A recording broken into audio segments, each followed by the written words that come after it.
Volívam sa z Bangkoku, toto je náš malý apartment, čo tu máme. Je taký menší, ale je fajn. A ide sa do bazéna, tak vám to tu ukážem, že ako toto približne vyzerá. Takže poďme. Takže bývam v takéto bytovočke, ktorá je celkom fajn, na 8 poschodí.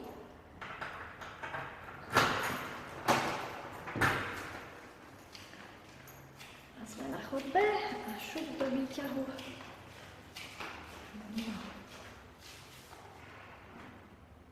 My momentálne bývame na 3. poschodí. Výhľad máme dozadu na parkovisko, čo je fajn. Inak môžete vidieť predo mňa výhľad na iné bytovečky. Tie napravo tam sú trošku staršie a my sme v takom novšom komplexe. Cena za noc nás vychádza približne 10 €, čo v podstate nie je zlá cena. A máš tu vlastne vstupnú bránu so spánom, ktorý púšťa auta, takže to sa tu nedostane, všetko je na čip. Máš tu malý obchod s potravinami, kde si môžeš kúpiť nejaké základné veci. Tu ešte predtým, než vidíme, ukážem. Je tu takáto pračovňa, kde si môžeš dať vyprať. Buď máš veľkú pračku za 40 batov, alebo malú za 30, čo je približne 1 eurko. A tento tu automat rovno predo mnou je na vodu, kde môžeš mať vodu za 1 bat, liter je za 1 bat, čo je, neviem, možno 1 cent aj menej. Takže ideme von. Takže toto je taká vstupné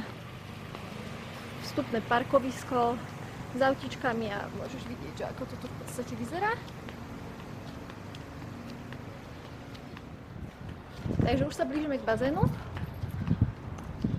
kde už čaká Marek. A oproti bazénu vidíte, že je taká malá telocvičňa alebo gym.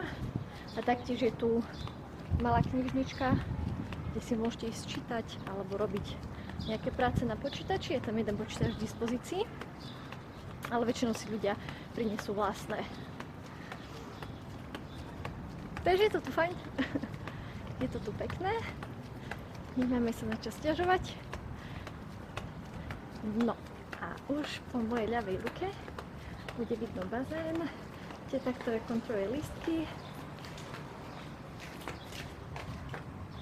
Teda tu odloží topánky a už vidíme bielu veľrybu, ktorá tu vyvaluje. Na pravej strane vidíme gym. Hello, hello! Chceš povedať niečo pre babky, staré mamy, detkov, rodinku? Je mi dobré. Ležím si v bazéne a je mi dobré. Takže jediná nevýhoda tohto bazénu je, že svetlo je tu asi medzi 10 až 1, potom zajde za budovu, ale nikto tu není, asi pretože je pracovný týždeň, sme tu len my a teta, ktorá kontroluje lístok, a to je všetko.